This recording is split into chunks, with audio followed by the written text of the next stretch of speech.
That apron looks good on you. Maid. Those were the words I heard coming from Jessica's phone as I finished drying the dishes in the kitchen. At first, I didn't understand. I thought she was watching some video, one of those things she always looks at on her social media. But then I heard the laughter. A lot of laughter. And I recognized my own back on the screen, my worn-out apron, my wrinkled hands submerged in the water. My daughter had filmed me without me knowing, and she had published it for the whole world to laugh at me. I stood motionless in front of the sink, the dish towel still in my hands. I felt something cold spread through my chest, something that wasn't exactly pain, but something worse. It was shame mixed with disbelief. It was the feeling of having been betrayed by the person I myself had brought into the world, fed, and protected for 40 years. Jessica was in the living room with her husband Mark, both of them lounging on my sofa, looking at the phone screen and laughing. I could hear them perfectly from where I was. "Look how many comments it already has," Mark said with that arrogant voice he always used. "I told you this kind of content works. People love to see things like this."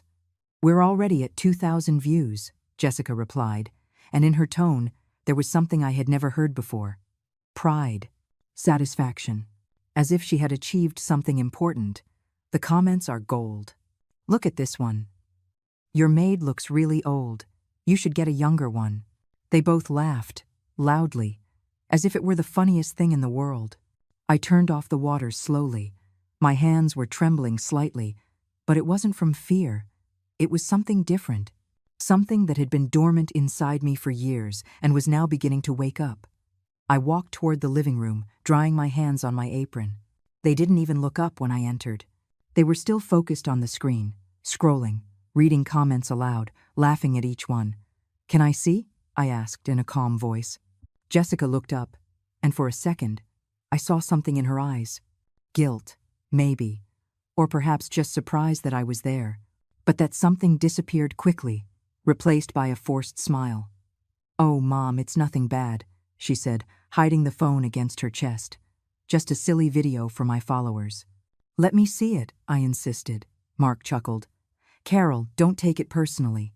This is how social media works now. Everyone makes this kind of content. It's entertainment." Entertainment.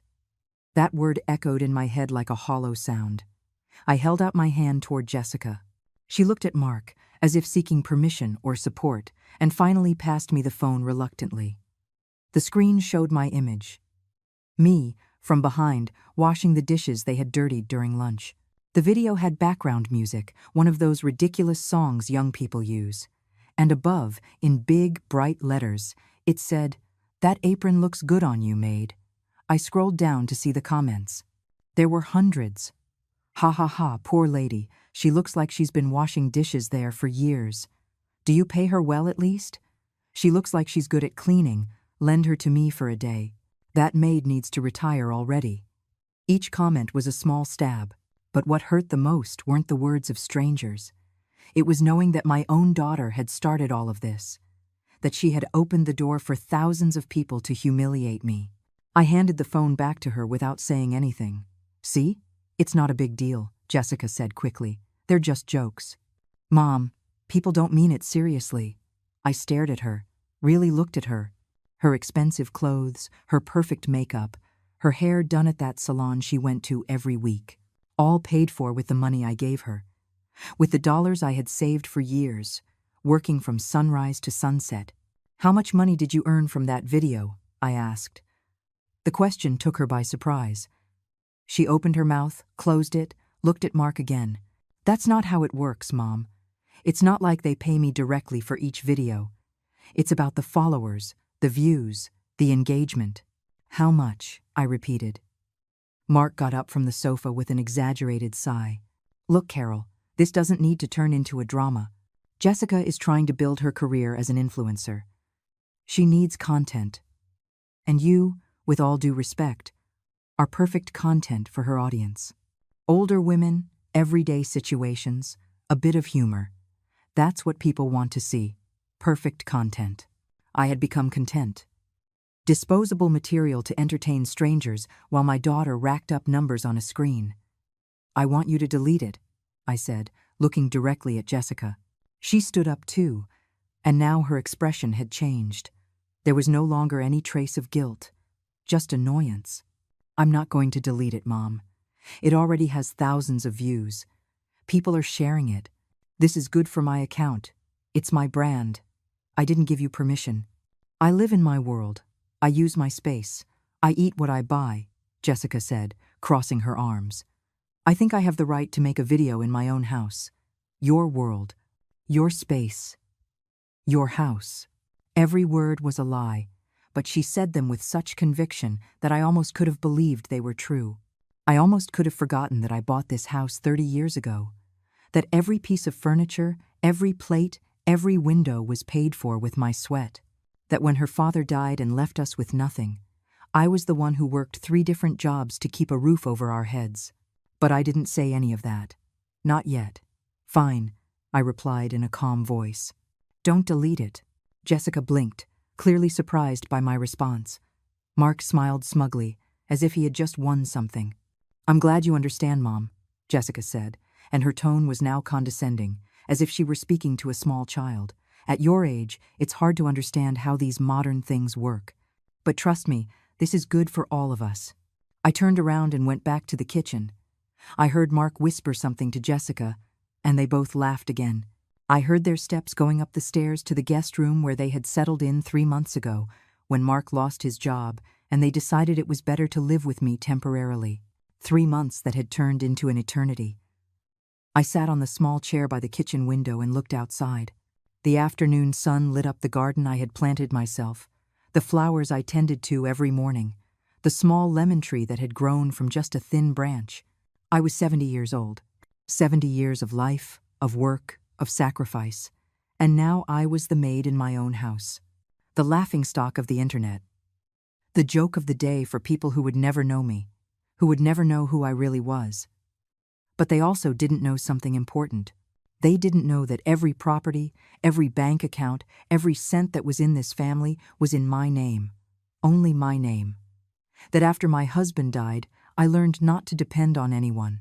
That every document, every paper, every deed was stored in a safe that only I had access to. They didn't know that the woman they had just publicly humiliated held all the power. And they were about to find out. The following days were strange.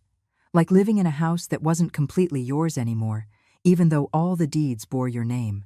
Like being a ghost in your own life. The video kept growing. Every time Jessica came down for breakfast, the first thing she did was check her phone and announce the numbers as if they were trophies of war. 15,000 views, Mom. And climbing. 20,000. I'm getting messages from brands that want to collaborate. 30,000. This is my most viral video so far. I would nod silently, pour the coffee, prepare breakfast. I acted as if nothing had happened, as if my heart didn't clench every time I heard those numbers, as if I didn't feel the humiliation growing inside me like a poisonous weed. Mark had started treating me differently too. Before, he at least feigned politeness. Now, not even that. He spoke to me as if I were really the maid from the video. Carol. I'm out of coffee. Carol. This shirt needs to be ironed. Carol. The upstairs bathroom is dirty. Never a please. Never a thank you. And Jessica said nothing. She just looked at her phone and smiled. On Thursday morning, I went out to buy vegetables at the farmer's market. It was something I had always enjoyed.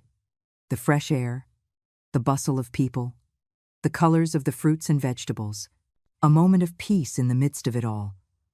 But that morning was different.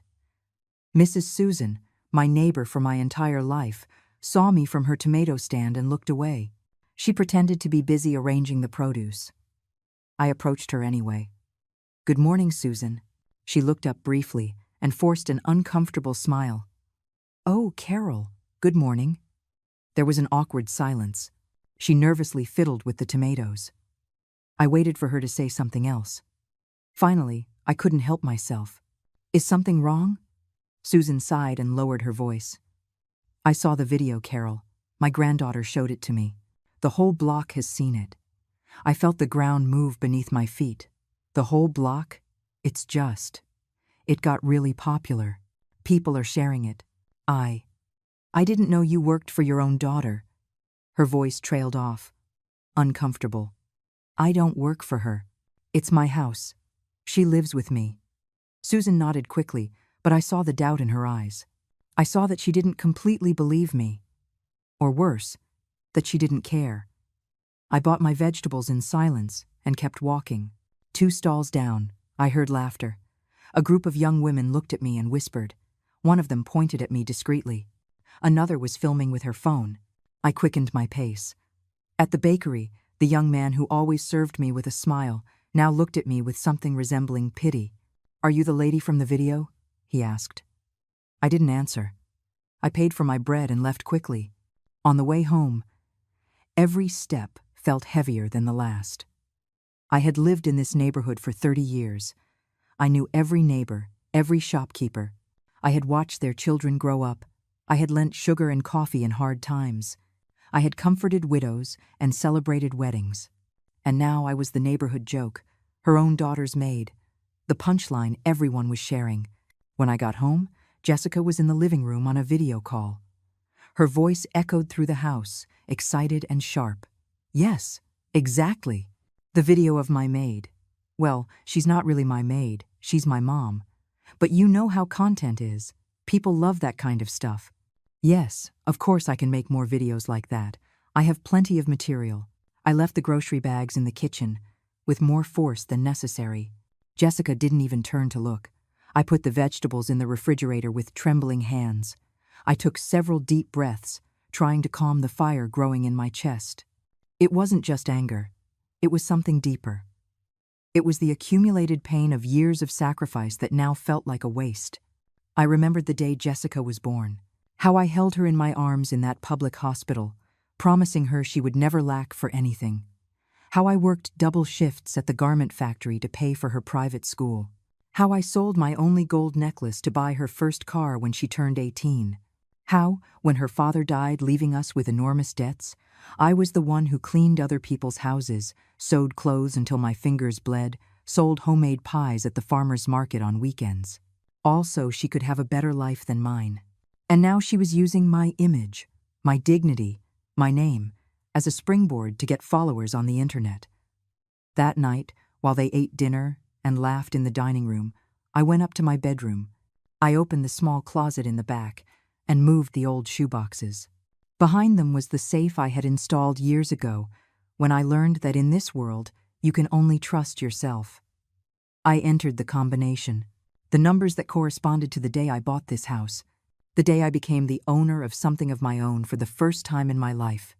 Inside were all the important documents: the deed to the house, the papers for the small apartment I rented out downtown, the certificates for the savings accounts, the will. Everything in my name. Carol Benson. I reviewed them one by one under the lamplight. Jessica was listed as the beneficiary in the will. She also had access to one of the savings accounts, the one we used for shared expenses. Every month I deposited money there, and she spent it without asking. Clothes, restaurants, salons, trips. I had never questioned any of it. She was my daughter. That's why I worked, right? So she could live well. But now, looking at those papers, I asked myself a question I should have asked years ago. When was the last time Jessica asked me how I was? When was the last time she thanked me for anything? When was the last time she made me feel like I was her mother and not her income source? I couldn't remember a single occasion. I closed the safe carefully and sat on the bed. The house was quiet now. They were probably already in their room, checking comments, planning the next viral video. I took my old notebook from the nightstand. It was one of those hardcover notebooks I had used for years to keep track of expenses, recipes, stray thoughts. I opened it to a blank page and picked up the pen. I wrote slowly, in clear handwriting. The hardest lesson is not taught with yelling, but with distance. I read the sentence several times. I felt something inside me settle, as if a decision that had been floating in the air had finally taken solid form. I wasn't going to yell. I wasn't going to cry. I wasn't going to beg for respect. I was going to teach a lesson in the only way that truly matters, with actions. The next morning, Jessica came down to breakfast earlier than usual. She had her phone in her hand as always, but her expression was different. She seemed excited. "Mom, I have incredible news, she said, sitting at the table. A brand of cleaning products wants to sponsor me. They want me to do a series of videos using their products. They're going to pay me $500 per video. Mark came down behind her with a huge grin. Your daughter is going to be a major influencer, Carol. This is just the beginning. I poured coffee in silence. We need to make more videos like the first one, Jessica continued. The brand specifically mentioned they loved that one. They said it was authentic, real. So I thought we could make a few more videos of you cleaning, cooking, that sort of thing. I set the coffee pot on the table with more force than I intended. Are you asking me to act in your videos? It's not acting, Mom. Just be yourself. Do what you always do. I'll film, and that's it. And what do I get out of it? The question hung in the air like smoke. Jessica blinked, confused. What do you get? Well, living here, obviously. Food, a roof. This is my house, Jessica. I know, but we live here too. It's our house too. No, I said, my voice quiet but firm. It's my house. You live here because I allow you to. Mark let out a dry laugh. Come on, Carol, don't be dramatic. We're family. Family respects each other, I replied, looking directly at him.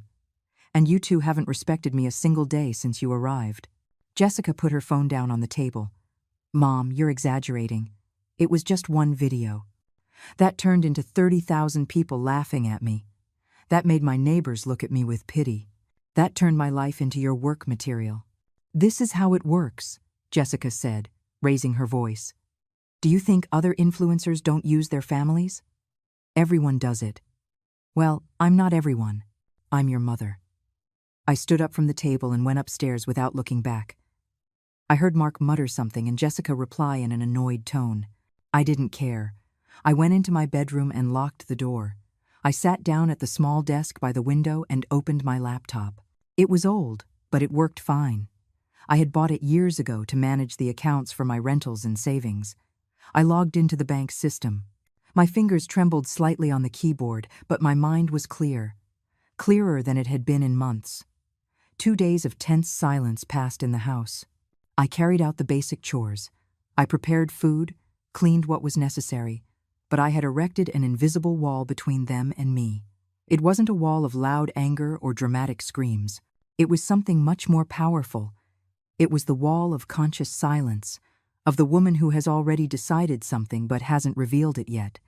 Jessica noticed it, of course. She would watch me out of the corner of her eye as I made breakfast, as if trying to read my thoughts. Mark, on the other hand, seemed irritated by my attitude. He was used to me being compliant, helpful, invisible when convenient, and useful when needed. On Saturday morning, when I came down to the kitchen, I found them both sitting at the table with strangely serious expressions. Something was different in the air. Jessica had her fingers interlaced on the table, and Mark was looking at me with that calculating smile he used when he wanted something. I poured myself coffee in silence and sat down across from them, waiting. I knew something was coming. I could feel it in the air, thick and heavy with hidden intentions. Jessica was the one who spoke first, using that sweet, careful tone she reserved for when she needed to manipulate something in her favor. Mom, Mark and I have been talking a lot these past few days. About us, about you, about the whole situation. And we came to an important conclusion. I took a sip of my coffee without responding, waiting for her to continue. We think it would be best for everyone if we make this official. If we stop calling it a temporary visit and accept that this is our home now too, we could even make some legal arrangements so everything is clearer. You know, put the house in all 3 of our names, or maybe create some kind of family trust. Mark spoke to a lawyer friend of his who can help us with the paperwork. There it was, the real reason behind all that forced kindness.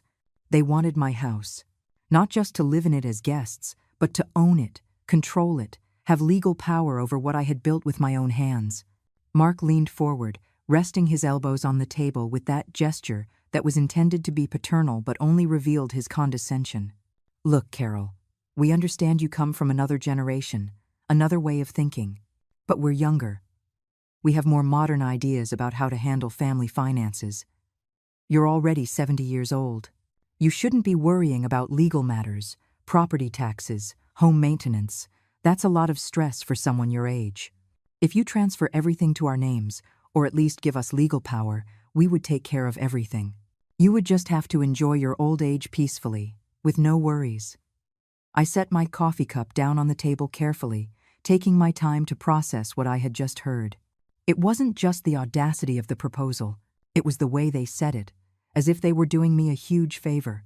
As if I were a senile old woman incapable of managing her own life, and they were the generous saviors coming to rescue me from my own incompetence. "And what about the apartment downtown?" I asked in a calm, almost casual voice. Jessica blinked, surprised I had mentioned that. "The apartment you rent out? Well, that could also be managed better. Mark has experience in real estate. He could get better tenants, raise the rent, maximize the profits. Right now you're charging way too little, Mom. You could be earning double if you raise the price.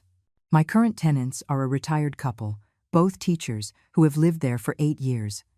I charge them what's fair because they're good people and they take care of the place as if it were their own." Mark let out a short, dismissive laugh. "That's exactly the problem, Carol. You're too sentimental for business. Real estate isn't run with the heart, it's run with the head. If that couple can't pay more, let them find another place. There are thousands of people willing to pay a better price. That's how things work in the real world." The real world. As if I hadn't lived in the real world for 70 years. As if I hadn't survived the death of my husband, financial crises, years of exhausting work to maintain what was mine. They, who had never built anything for themselves, who were living off my resources while planning how to take it all, were talking to me about the real world. I stood up from the table slowly, holding onto the back of the chair. I looked at both of them, studying their faces. Jessica had that look of anxious expectation, as if she expected me to immediately accept their brilliant plan. Mark looked at me with that confident smile of someone who thinks they've already won. "Let me understand what you're proposing. You want me to sign over my properties to you, the ones I bought with my own work, the ones I've maintained for decades, the ones that are fully paid off and in my name. You want me to give you legal control over everything I own. And all of this disguised as help, as concern for my well-being, when the only thing you're concerned about is getting access to what is mine." Jessica rushed to answer, with that defensive tone she used when she knew she'd been caught but didn't want to admit it. "That's not it, Mom. You're not seeing it right. It's for protection, for security. What if you get sick? What if something happens to you? It would be a huge legal mess. If everything is in our names too, or if we at least have power of attorney, we could act quickly in an emergency. It's common sense. It's not greed. Besides, I'm your only daughter. Eventually, all of this will be mine anyway, right? We're just speeding up the process to make things easier for everyone. Eventually, all of this will be mine." Those words hung in the air like an involuntary confession. She wasn't thinking about my well-being. She was thinking about her inheritance. She was counting the days, making plans, calculating how long until I was gone, and she could have it all without any obstacles. Mark stood up too, walking toward me with that confident stride of someone who believes they have all the authority. "Carol, let's be practical. You live alone in this huge house. We're here, we're young, we have energy, we can take care of everything. Wouldn't it be more sensible for you to move into somewhere smaller, more manageable for your age? We could sell this house, buy you a nice one-bedroom apartment nearby, and with what's left over, invest in Jessica's business. She's really taking off as an influencer. With the right investment, she could triple her income in less than a year.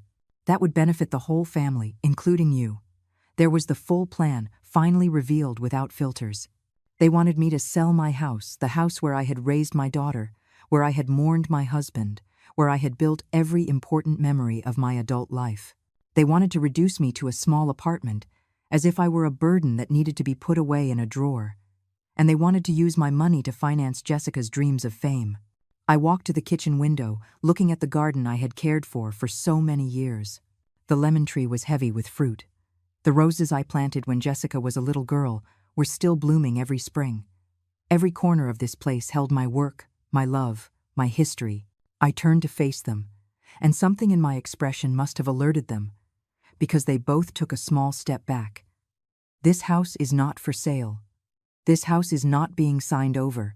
This house is mine, and it will remain mine until the day I decide what to do with it. And that day, if it ever comes, the decision will be entirely mine, not yours." Jessica opened her mouth to protest, but I raised my hand to silence her. "I'm not finished. I want you to know something that perhaps you've forgotten, or maybe you never really understood. Every cent in this family, I earned. Every property is in my name because I was the one who worked to buy it. When your father died, Jessica, he left us nothing but debts. I was the one who paid every single one of those debts. I was the one who got up at 5 o'clock in the morning to work at the factory.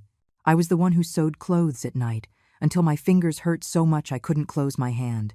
I was the one who sold everything of sentimental value so you could go to a good school, so you could have new clothes, so you wouldn't lack for anything. My voice wasn't shaking. I wasn't yelling. But every word came out with a weight that filled the room that made it impossible for them to do anything but listen. And now you two come along who haven't worked an honest day in your lives, who live under my roof without paying a cent of rent, who eat my food, use my water, my electricity, my space, and you have the nerve to ask me to gift it all to you.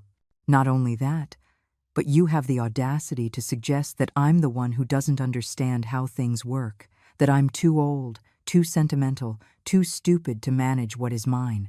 Mark tried to interrupt with that placating tone manipulators use when they feel they're losing control. "No one is saying you're stupid, Carol. We're just suggesting. I want you to leave my house." The silence that followed was absolute. Jessica stared at me with her eyes wide, as if she couldn't believe what she had just heard. Mark's mouth was half open, frozen in the middle of his interrupted sentence. "What did you say?" Jessica asked in a choked voice. "I said, I want you to leave my house. Today. You have until tonight to pack your things and get out."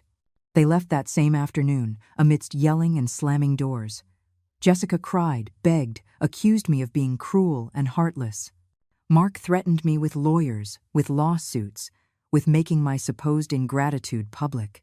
I listened to them from my bedroom, with the door closed, without saying another word.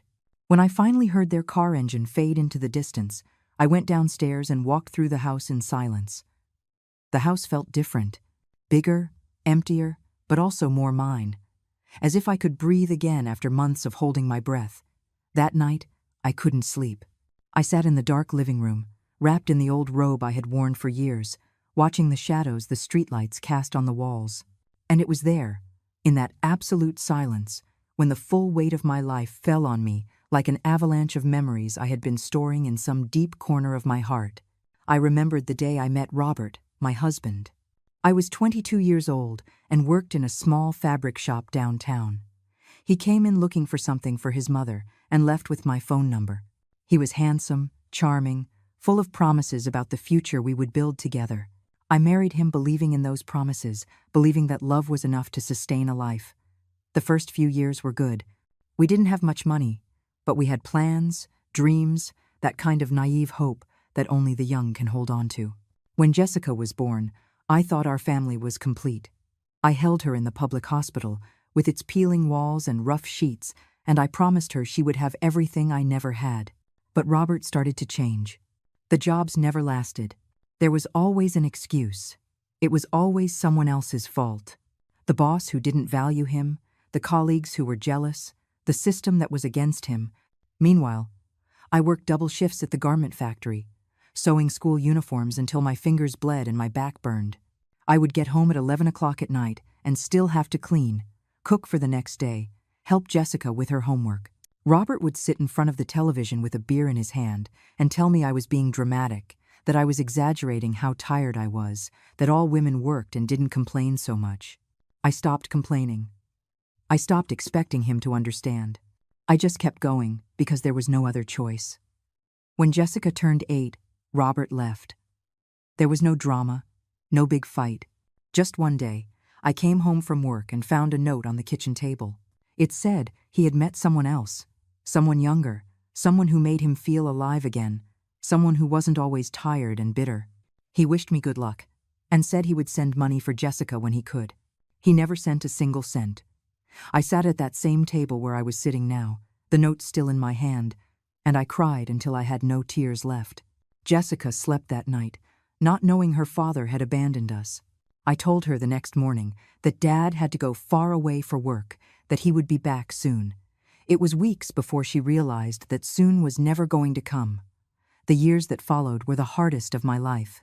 I worked 3 different jobs. In the mornings, I cleaned offices. In the afternoons, I sewed at the factory. And on weekends, I sold homemade pies. I baked in the early morning hours at the farmer's market. I slept 3 or 4 hours a night. My body was a map of constant aches. But Jessica never went to bed hungry.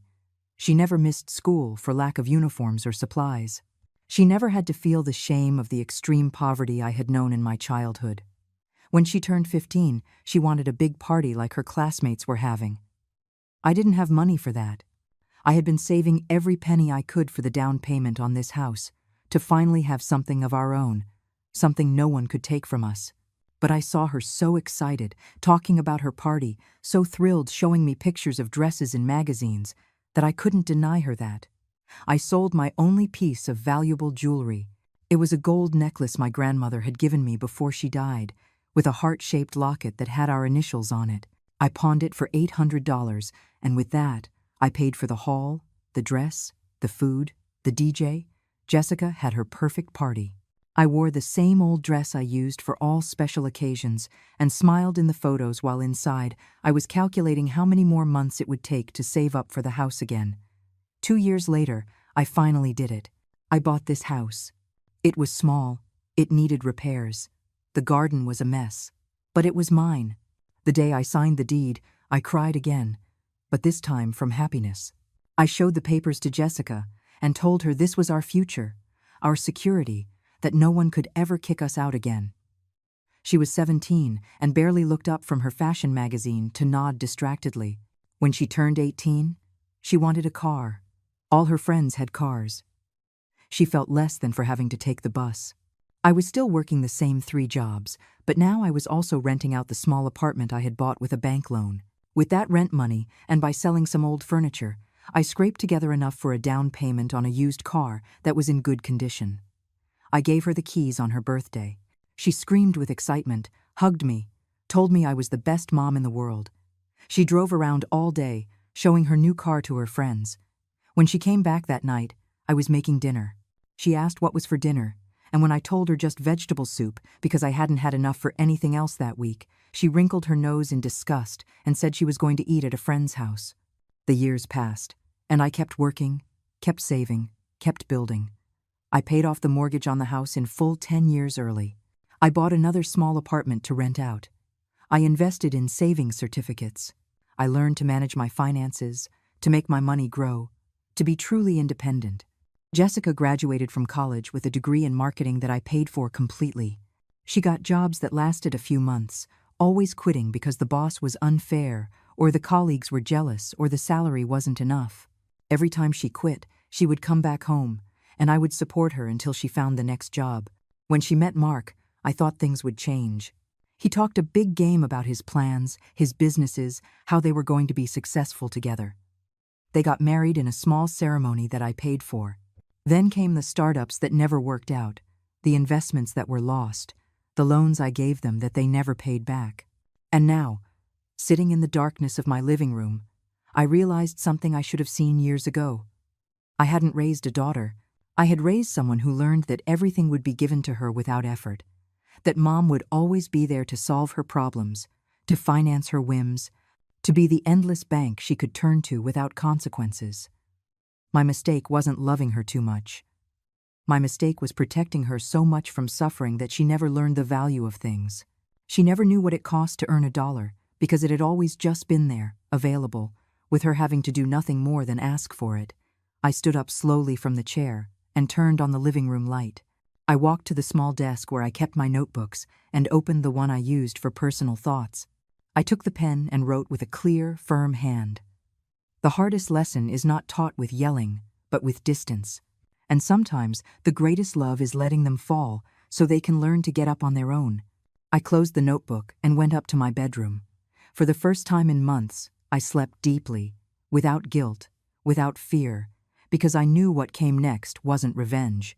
It was justice. It was the lesson I should have taught years ago, and that now, however late, I would finally deliver. On Monday morning, I woke up with a mental clarity I hadn't felt in years. There was no anger in my chest, no trembling in my hands. Just a cold, necessary certainty about what I had to do. I got dressed with care, choosing my best blouse and the slacks I reserved for important occasions. I combed my hair meticulously and even put on a little lipstick, which I almost never wore. When I looked in the mirror, I saw the woman I used to be before I became a shadow in my own home. I had a quiet breakfast, black coffee and toast, while mentally reviewing the list of things I needed to do. There was no rush. Each step had to be executed with precision, without emotions clouding my judgment. This wasn't impulsive revenge or unnecessary drama. It was simply putting things in order, protecting what was mine, and teaching the lesson life should have taught my daughter long ago. At 9 o'clock sharp, I left the house. The bank opened at 9:30, but I wanted to be one of the first to arrive. As I walked through the streets of my neighborhood, I noticed how some neighbors looked at me with that mix of curiosity and pity I had learned to recognize since the video went viral. But this time, I didn't lower my head. I looked them straight in the eye, with my back straight and my shoulders firm. They could think whatever they wanted. I knew who I was and what I was worth. The bank was almost empty when I entered. The manager, a woman named Brenda Rogers, whom I had known for years from all my transactions, greeted me with a cordial smile and invited me into her office. We had seen each other so many times over the years that there was a certain familiarity between us, though we always kept the relationship professional. I sat down across from her desk and took a folder from my purse where I had kept all the relevant documents. Brenda watched me attentively, likely noticing the seriousness in my expression. "Carol, how can I help you today? I see you've brought several documents." I opened the folder and placed the papers on her desk in an orderly fashion.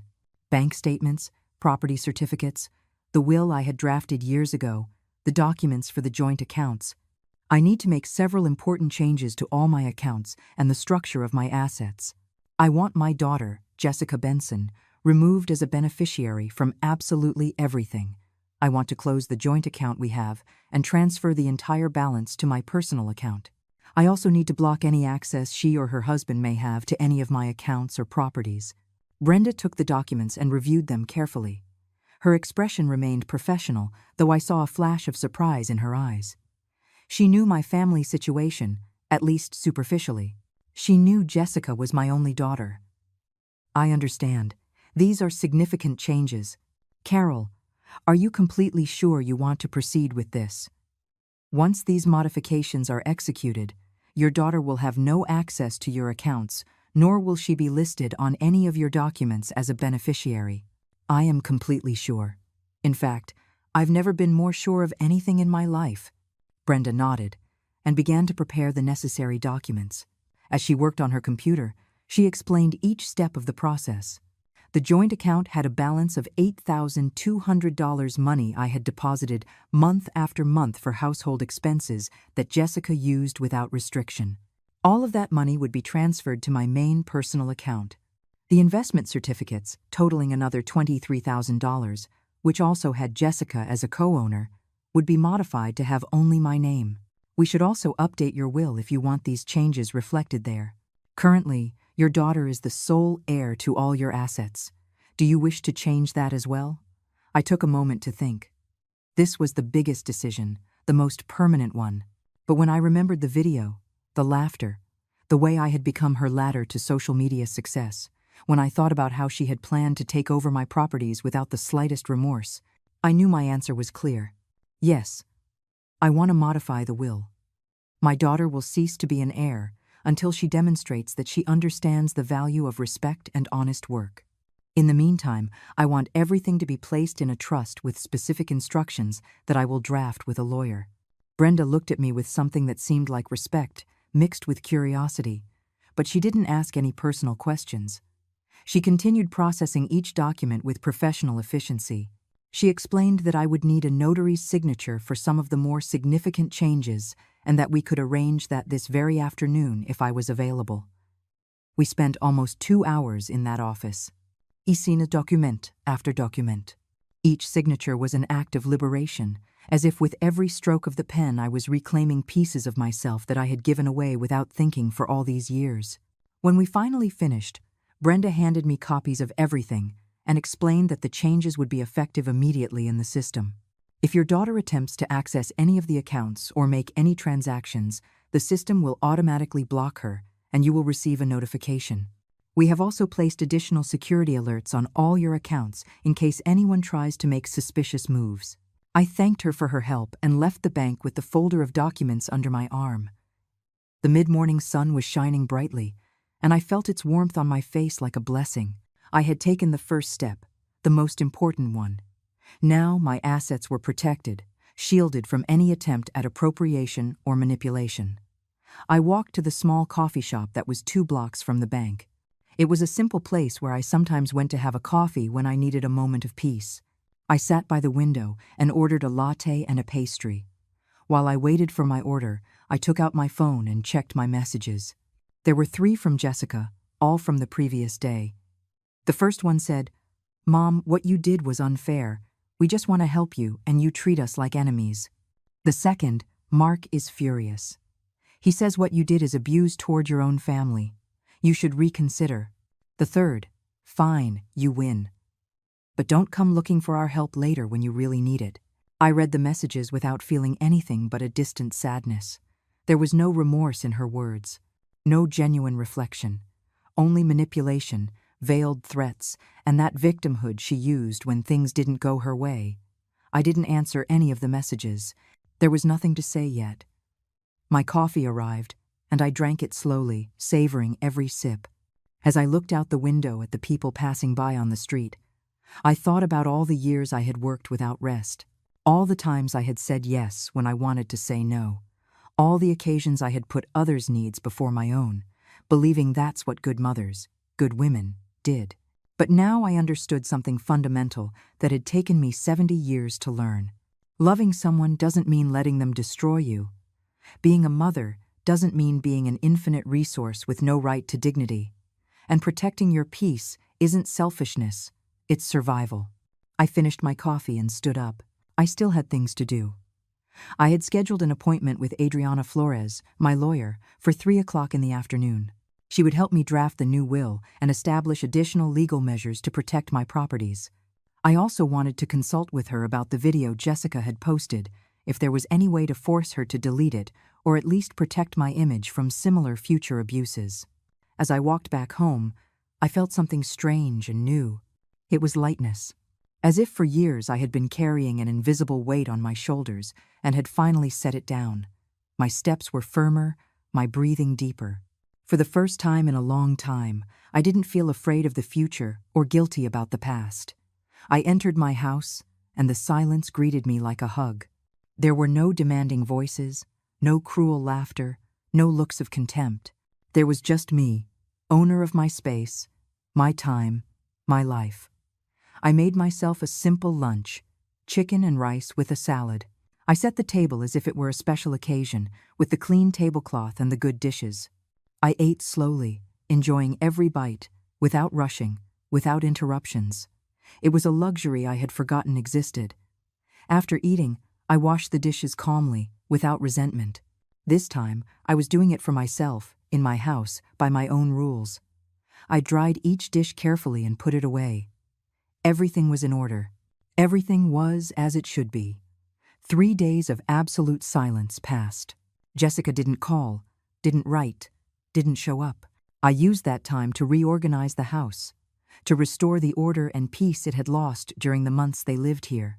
I deep-cleaned the room they had occupied, washed the sheets, opened the windows to let in the fresh air.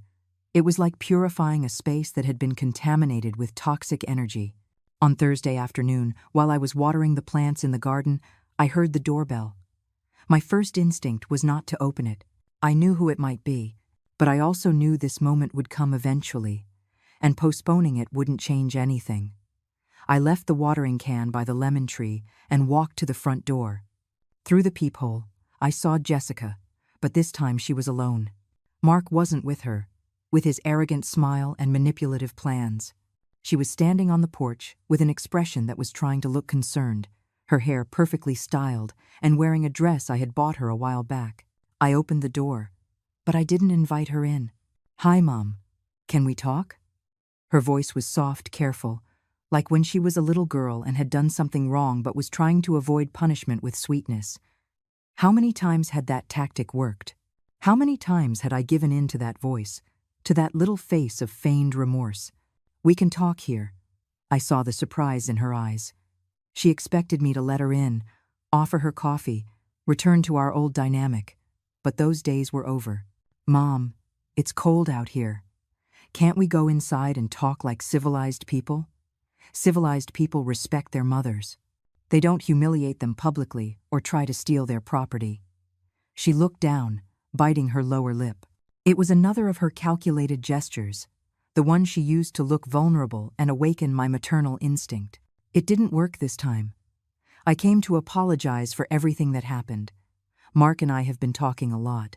We realized we were too hasty. Maybe we were too direct with our proposals. It wasn't our intention to make you feel bad or pressured. Maybe we were too direct. It wasn't our intention.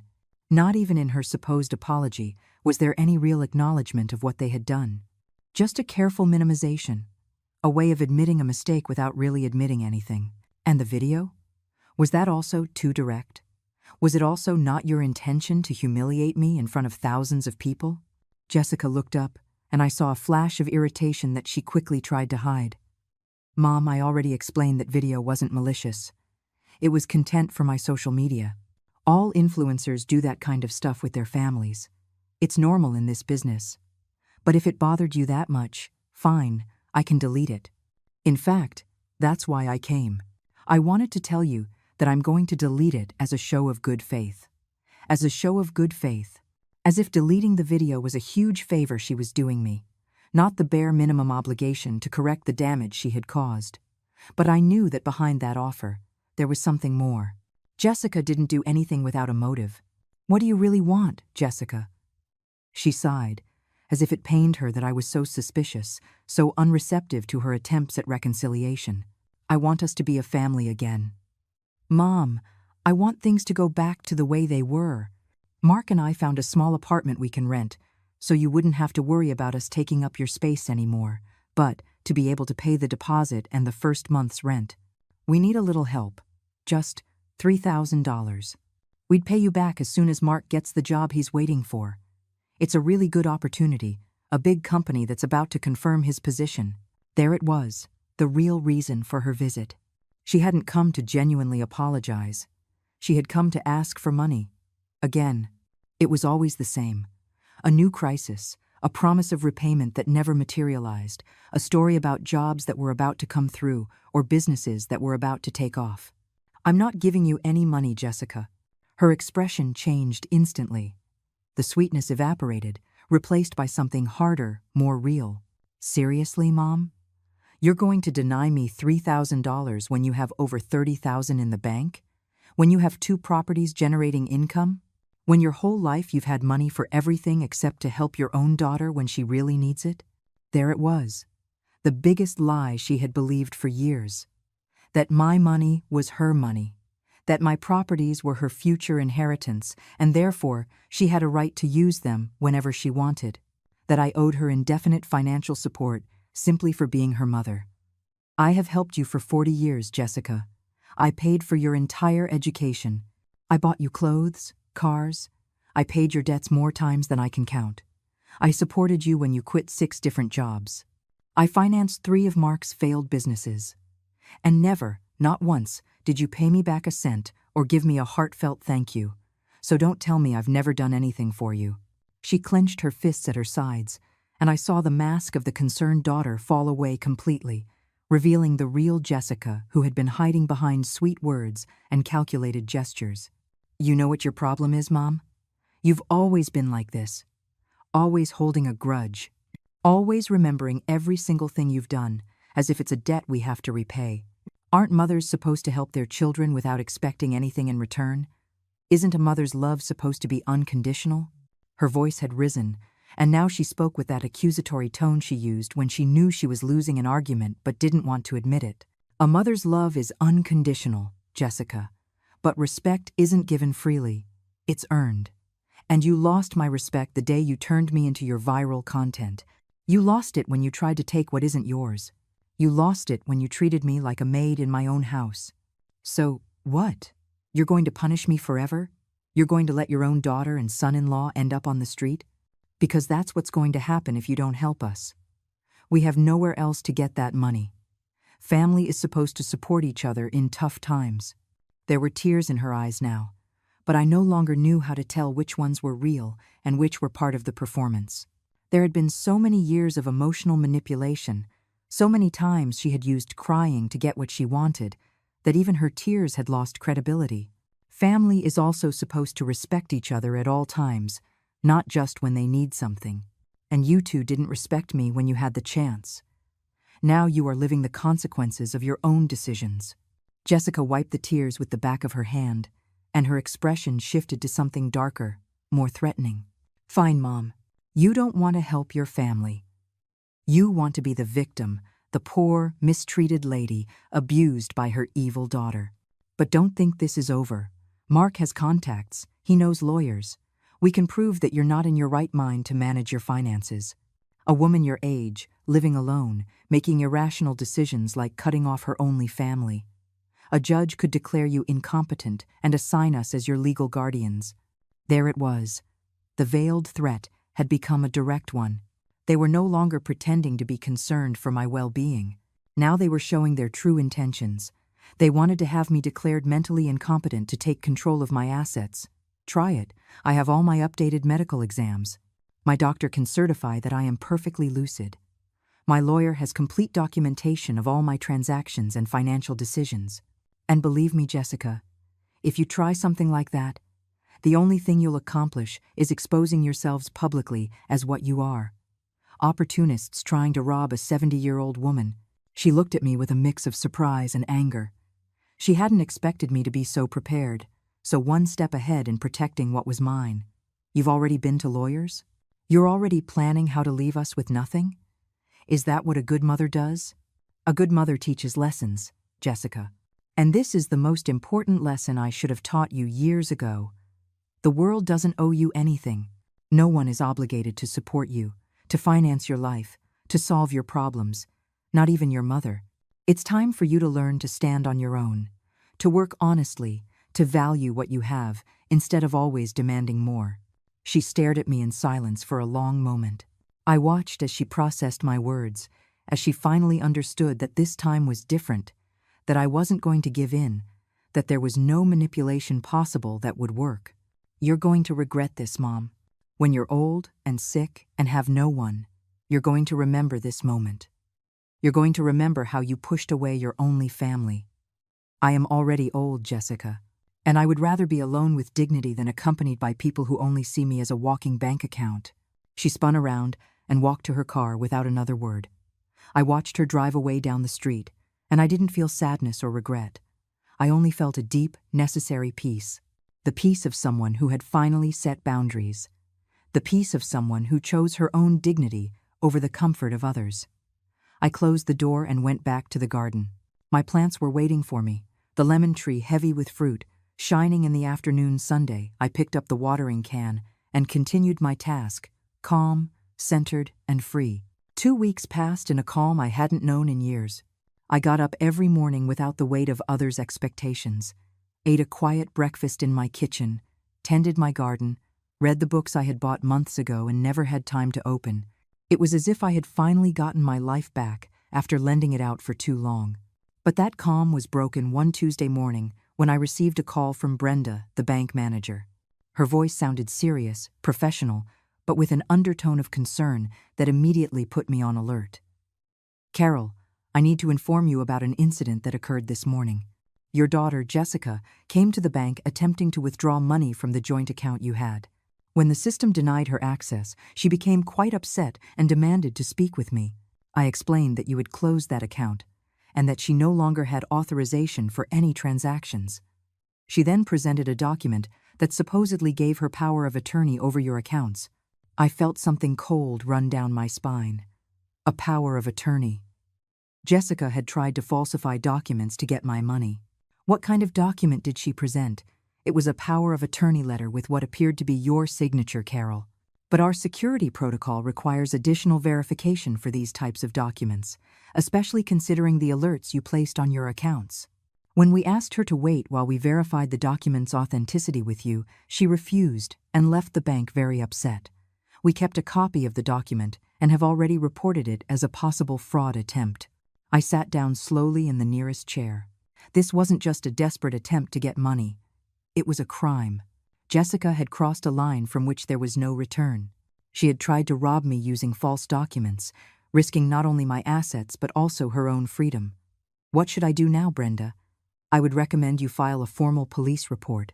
We have the security footage, the falsified document, and my testimony about what happened. This isn't just a family matter, Carol. It's an attempt at bank fraud that could have serious legal consequences for whoever committed it. I thanked her for the information and hung up the phone with trembling hands. It wasn't fear I felt. It was a mix of profound sadness and an even deeper resolve. My daughter hadn't just lost respect for me. She had lost all moral boundaries. She was willing to commit a crime just to get what she wanted. I immediately called Adriana Flores, my lawyer. I explained the entire situation, from the viral video to the fraud attempt at the bank. She listened to it all in silence, taking notes. And when I finished speaking, her response was clear and direct. Carol, this is serious. We're not talking about a common family conflict. We're talking about an attempt at misappropriation and document forgery. I strongly advise that we file a police report, not just to protect your assets, but to establish a clear legal precedent. If she tried this once, she will try it again. She's my daughter, Adriana. If I file a report, she could end up with a criminal record, or worse. And if you don't file the report, she will continue to believe she can do whatever she wants without consequences. You've already taken several steps to protect yourself, but this step is the most important. It's the one that establishes that there are lines that cannot be crossed, not even by family. I spent the rest of the day thinking about that decision. It wasn't easy. Despite everything that had happened, despite the pain and betrayal, Jessica was still my daughter. The little girl I had held in my arms, the one I had cared for when she was sick, the one who had been my reason to keep going in the hardest of times. But she was also the woman who had publicly humiliated me, who had tried to steal my properties, and who had now forged documents to commit fraud. She wasn't the innocent child I remembered. She was an adult making conscious, destructive decisions. That night, sitting in my living room with only a single lamp on, I picked up the phone and called Adriana. File the report. Do whatever is legally necessary. The next day, I accompanied Adriana to the police station. We brought all the evidence: the falsified document the bank had kept, the security footage, Brenda's testimony, and my full statement about the events of the past few weeks. The officer who took our report reviewed everything carefully and explained that this constituted a crime that the justice system would take very seriously. Mrs. Benson, I want you to understand that once we file this formal complaint, the legal process will run its course, regardless of whether you change your mind later. Are you sure you want to proceed? I looked at Adriana, who nodded slightly, giving me silent support. Then I looked at the officer and replied in a firm voice, I am sure. My daughter needs to understand that there are consequences for her actions, and I need to protect what belongs to me. I signed the complaint with a steady hand. Every letter of my name on that document was an act of self-justice, of necessary defense, of a tough love that hurts but also saves. We left the station, and Adriana walked me to the same coffee shop where I had been weeks before, after my visit to the bank. I felt emotionally exhausted but also strangely liberated. You did the right thing, Carol. I know it wasn't easy, but it was necessary. What will happen now? The police will investigate. The district attorney's office will review the case. They will likely bring Jessica in for questioning. Depending on her response and the evidence, they could press formal charges. Best case scenario for her, if she admits to the attempted fraud and shows genuine remorse, they might negotiate something minor. Worst case, she could face jail time or at least probation and a criminal record. I took a sip of my coffee, feeling its comforting warmth go down my throat. I didn't feel triumphant. I didn't feel satisfied revenge. I only felt the terrible weight of having had to come to this, of having to report my own daughter, so she would finally understand the gravity of her actions. Do you think this will change her, Adriana? Do you think she'll finally understand? Adriana looked at me with that mix of professional compassion and raw honesty that I appreciated in her. I don't know, Carol. Sometimes people need to hit rock bottom completely to wake up. Sometimes even that isn't enough. But what I do know is that you've done your part. You gave her opportunities, you gave her love, you gave her resources. Now you're giving her the most important lesson, that actions have consequences. What she does with that lesson is no longer up to you. I returned home that afternoon with a heavy heart but a clear conscience. I had done what I had to do. I wasn't the one who destroyed anything. They were. I just pulled my hands out of the fire before I got completely burned. The weeks that followed were like watching a house of cards crumble in slow motion. I didn't have to do anything else. Justice and life itself took care of the rest. The summons arrived for Jessica 3 days after I filed the report. I found out because she called me, hysterical, screaming that I had betrayed her, that I was the worst mother in the world, that how dare I report her like she was some common criminal. I didn't respond with yelling. I simply told her that she had chosen that path when she decided to forge documents and that now she would have to face the consequences of her own decisions. I hung up while she was still screaming. 2 weeks later, I heard from Susan, my neighbor, that the video Jessica had posted mocking me had resurfaced with a completely different narrative. Someone had discovered the full story behind that video, the fact that I was the homeowner, that she was living off my money, and that she had publicly humiliated me while I supported her. The story went viral, but this time in my defense. The comments that had once laughed at me now turned on her. People called her ungrateful, a leech, an elder abuser. She lost thousands of followers in a matter of days. The brands that had wanted to work with her canceled their contracts. Her dream of being a famous influencer fell apart as quickly as it had grown. Mark, who had always been so arrogant and self-assured, abandoned her as soon as he saw the money and opportunities evaporate. He left without even saying goodbye, leaving her alone in the apartment they had rented with the last of their money. Jessica couldn't pay the second month's rent and was evicted. I found all this out not because she sought me out, but because the news trickled back through acquaintances, through neighbors, the unavoidable hum of a neighborhood where everyone knows everyone's story. Part of me felt pain for her. She was my daughter, after all, and seeing her fall so low gave me no satisfaction. But another part of me knew this was necessary, that it was the only way she might, just might, learn something real about life. A month and a half after the report, on a Saturday afternoon, I heard a knock at my door. It wasn't the doorbell. It was a soft, almost timid knock. When I opened it, I found Jessica standing on the porch. But this wasn't the Jessica I had seen last. This woman's hair was unkempt, her clothes were simple and worn, and she had deep, dark circles under her eyes. She had lost weight. She looked tired, defeated, but also different in a way I couldn't immediately define. "Hi, Mom. I know I have no right to be here after everything I did. But I needed to come and tell you something before it's too late." Her voice was different, too. It didn't have that manipulative tone I had learned to recognize. It sounded genuinely broken, genuinely humble. "What do you want, Jessica? I just want you to listen to me for 5 minutes. Then I'll leave and never bother you again if that's what you want. But I need to say this."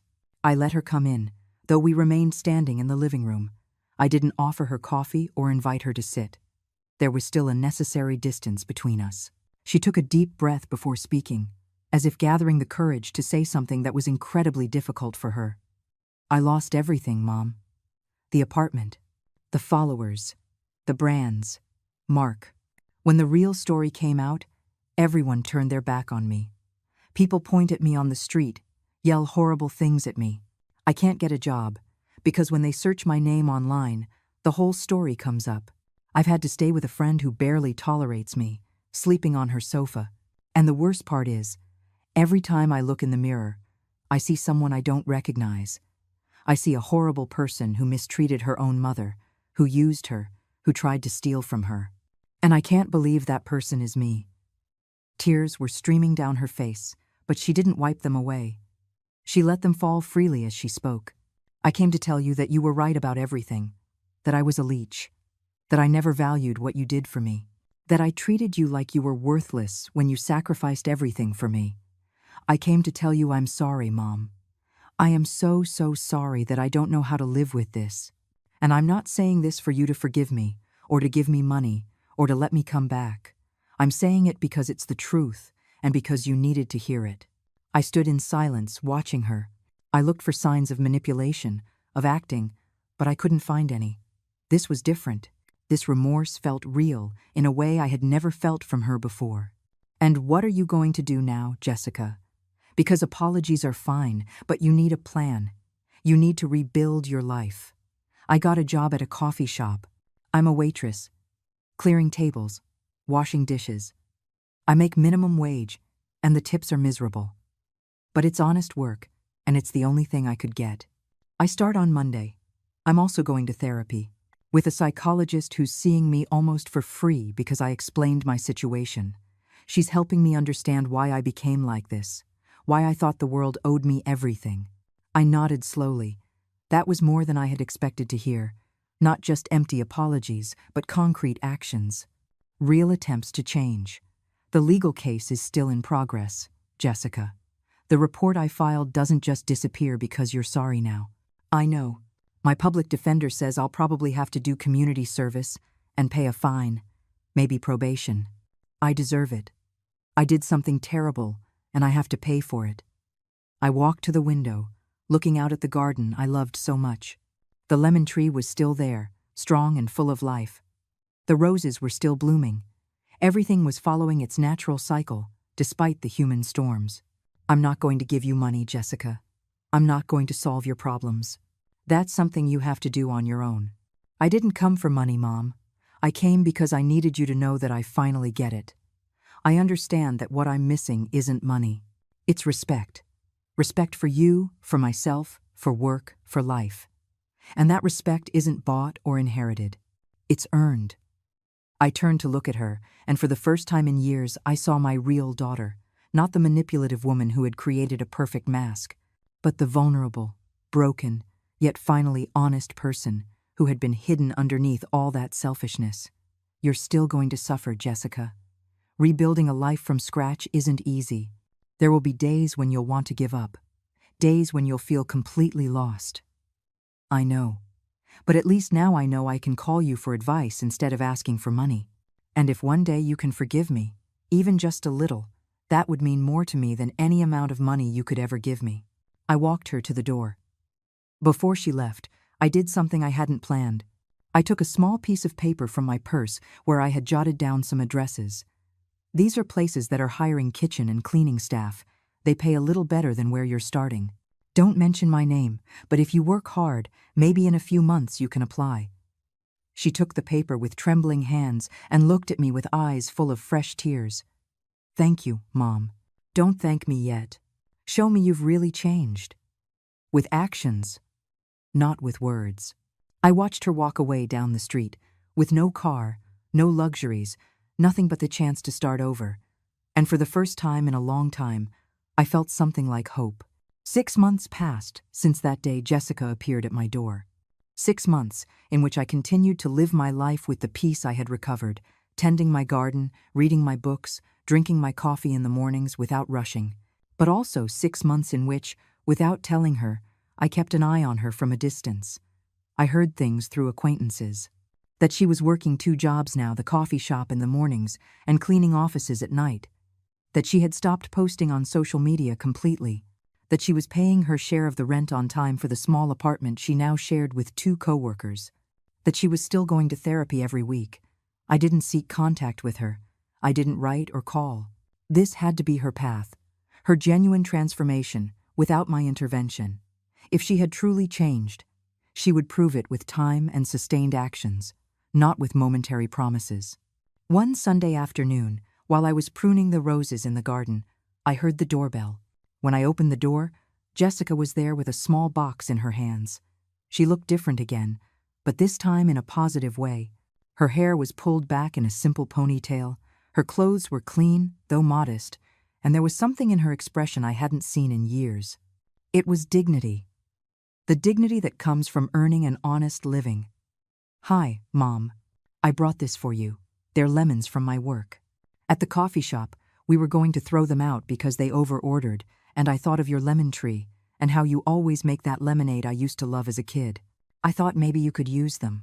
I took the box and saw the fresh, yellow lemons. It was a simple, humble gift, but loaded with a meaning that no expensive object could ever have. Thank you. Come in. I'll make some lemonade.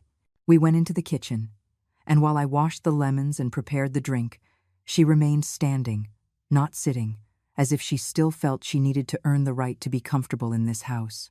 I also came to tell you something. Mom, I got a better job. It's in a small office, as an administrative assistant. It doesn't pay much yet, but it's a day job, with benefits, and I can quit the night cleaning job. I was able to get it because my boss at the coffee shop gave me an incredible recommendation. She said she'd never seen someone work so hard and with such a positive attitude. I poured 2 glasses of lemonade, and this time I motioned for her to sit. We sat across from each other at the table where so many conversations had happened over the years. I'm happy for you, Jessica.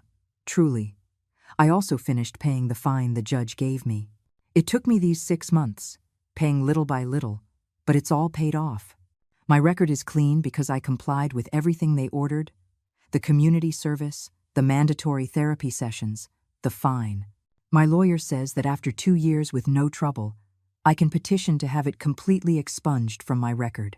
I took a sip of my lemonade, watching her. She had matured in a way I never thought possible. Suffering, when it's accepted and processed correctly, can be the best teacher. There's something else I want to tell you, Mom. I've been writing, not for social media, but for myself. My therapist suggested I write about everything that happened, about what I learned. And while writing, I realized something important. You taught me the most valuable lesson of my life when you told me no, when you denied me the money, when you kicked me out of the house, when you filed that report. Because all those times, you were telling me something no one else had ever dared to tell me, that I was capable of more, that I could stand on my own, that I didn't need to be a parasite on anyone. Her eyes filled with tears, but this time they were different. They weren't tears of manipulation or self-pity. They were tears of genuine gratitude. You taught me that real love isn't giving everything that's asked of you. It's giving what's truly needed, even when it hurts. And what I needed was to fall, to hit rock bottom, and to learn how to get back up on my own. Thank you for loving me enough to let me fall. I felt something move inside my chest. Something that had been frozen for months was beginning to thaw. It wasn't that I had stopped loving her. I never stopped loving her. But I had learned to love her in a healthier, more real way, without sacrificing my own dignity in the process. You still have a long road ahead of you, Jessica. 6 months is good, but life is going to keep testing you. There will be hard times, temptations to go back to the shortcuts, days when honest work will feel like it's not enough. I know, but now I know I can call you for advice, not money, that I can come over for lemonade and tell you how I'm doing, that I can have a real relationship with you based on mutual respect and not on financial dependence. We finished our lemonade talking about simple things, about her new job, about the roommates she lived with, about an online course she was taking to improve her administrative skills. We didn't talk about money or inheritances or properties. We talked like 2 adult women who finally respected each other. When she left that afternoon, I hugged her for the first time in months. It was a different kind of hug. It wasn't me holding up someone who was falling. It was 2 people holding each other, in balance, with dignity. The following months brought more changes. Jessica continued to visit, always with something small in her hands. Bread she'd bought at a new bakery, flowers she'd seen at the market, once even a book she thought I would like. She never came empty-handed, not because I expected it, but because she had learned that respect is shown through gestures, not just words. A year after everything had happened, on my 71st birthday, Jessica organized a small celebration. It was nothing fancy. Just her, me, and 2 of my closest neighbors. But she brought a cake she had baked herself, and when I blew out the candles, she handed me an envelope. Inside was a handwritten letter, thanking me for every sacrifice I had made, for every lesson that had cost me so much to teach, and for loving her enough to tell her no when she needed it most. At the end of the letter, there was something else. A check for $1,000. It's the first payment, Mom, for everything I've owed you all these years.